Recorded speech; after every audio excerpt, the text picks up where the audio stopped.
आंखों में आंसू आ गए पढ़कर। एक दिन एक बुजुर्ग डाकिये ने एक घर के दरवाजे पर दस्तक देते हुए कहा, चिट्ठी ले लीजिए। आवाज़ सुनते ही तुरंत अंदर से एक लड़की की आवाज़ गूंजी, अभी आ रही हूँ, ठहरो। लेकिन लगभग 5 मिनट तक जब कोई नहीं आया, तब डाकिये ने फिर कहा, अरे भाई, कोई है क्या? अपनी चिट्ठी ले लो, मुझे और बहुत जगह जाना है, मैं ज़्यादा देर इंतज़ार नहीं कर सकता। लड़की की फिर आवाज़ आई, डाकिया चाचा, अगर आपको जल्दी है तो दरवाजे के नीचे से चिट्ठी अंदर डाल दीजिए, मैं आ रही हूँ, कुछ देर और लगेगा। अब बूढ़े डाकिये ने झल्ला कर कहा, नहीं, मैं खड़ा हूँ, रजिस्टर्ड चिट्ठी है, किसी का हस्ताक्षर भी चाहिए। तकरीबन 10 मिनट बाद दरवाज़ा खुला। डाकिया इस देरी के लिए खूब झल्लाया हुआ तो था ही, अब उस लड़की पर चिल्लाने ही वाला था, लेकिन दरवाज़ा खुलते ही वह चौंक गया और उसकी आंखें खुली ही खुली रह गईं। उसका सारा गुस्सा पल भर में फुर हो गया। उसके सामने एक नन्ही सी अपाहिज कन्या, जिसके एक पैर नहीं थे, खड़ी थी।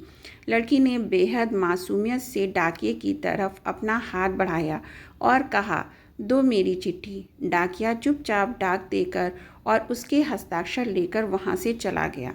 वो अपाहिज लड़की अक्सर अपने घर में अकेली ही रहती थी। उसकी माँ इस दुनिया में नहीं थी और पिता कहीं बाहर नौकरी के सिलसिले में आते जाते रहते थे।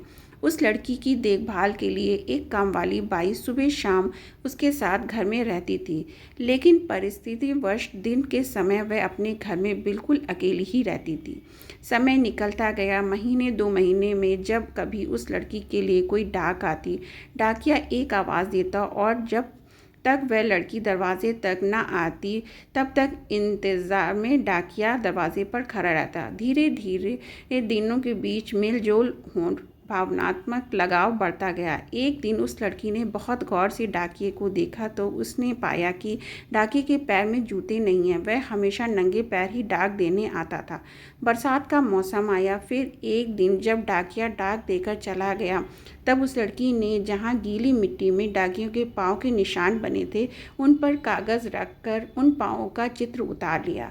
अगले दिन उसने अपने यहाँ काम करने वाली बाई से उस नाप के जूते मंगवा कर घर में रख लिए। जब दीपावली आने वाली थी, उससे पहले डाकिये ने मोहल्ले के सब लोगों से त्योहार पर बख्शिश चाही, लेकिन छोटी लड़की के बारे में उसने सोचा कि बच्ची से क्या उपहार मांगना, पर गली में आया हूँ तो उससे मिल ही लूँ। साथ ही साथ डाकिया ये भी सोचने लगा कि त्यौहार के समय छोटी बच्ची के खाली हाथ मिलना ठीक नहीं रहेगा। बहुत सोच विचार कर उसने लड़की के लिए 5 रुपए के चॉकलेट लिए। उसके बाद उस लड़की के घर के दरवाज़ा खटखटाया। अंदर से आवाज़ आई, कौन? मैं हूँ गुड़िया, तुम्हारा डाकिया चाचा, उत्तर मिला। लड़की ने आकर दरवाज़ा खोला। बूढ़े डाकिये ने उसे चॉकलेट थमा दी और कहा, ले बेटी, अपनी गरीब चाचा के तरफ से। लड़की बहुत खुश हो गई और उसने कुछ देर डाकिये को वहीं इंतज़ार करने के लिए कहा। उसके बाद उसने अपने घर के एक कमरे में एक बड़ा सा डब्बा लाया और उसी डाकिये के हाथ में देते हुए कहा, चाचा, मेरी तरफ से दीपावली पर आपको ये भेंट है। डब्बा देखकर डाकिया बहुत आश्चर्य में पड़ गया। उसे समझ में नहीं आ रहा था कि वह क्या कहे। कुछ देर सोचकर उसने कहा, तुम तो मेरे लिए बेटी के समान हो, तुमसे मैं कोई उपहार कैसे ले लूं बिटिया रानी। लड़की ने उससे आग्रह किया कि चाचा, मेरे इस गिफ्ट के लिए मना मत करना, नहीं तो मैं उदास हो जाऊंगी। ठीक है, कहते हुए बूढ़े डाकिये ने पैकेट ले लिया और बड़े प्रेम से लड़की के सिर पर अपना हाथ फेरा, मानो उसको आशीर्वाद दे रहा हो। बालिका ने कहा, चाचा, इस पैकेट को अपने घर ले जाकर खोलना। घर जाकर जब उस डाकिये ने पैकेट खोला तो वह आश्चर्यचकित रह गया, क्योंकि उसमें एक जोड़ी जूते थे।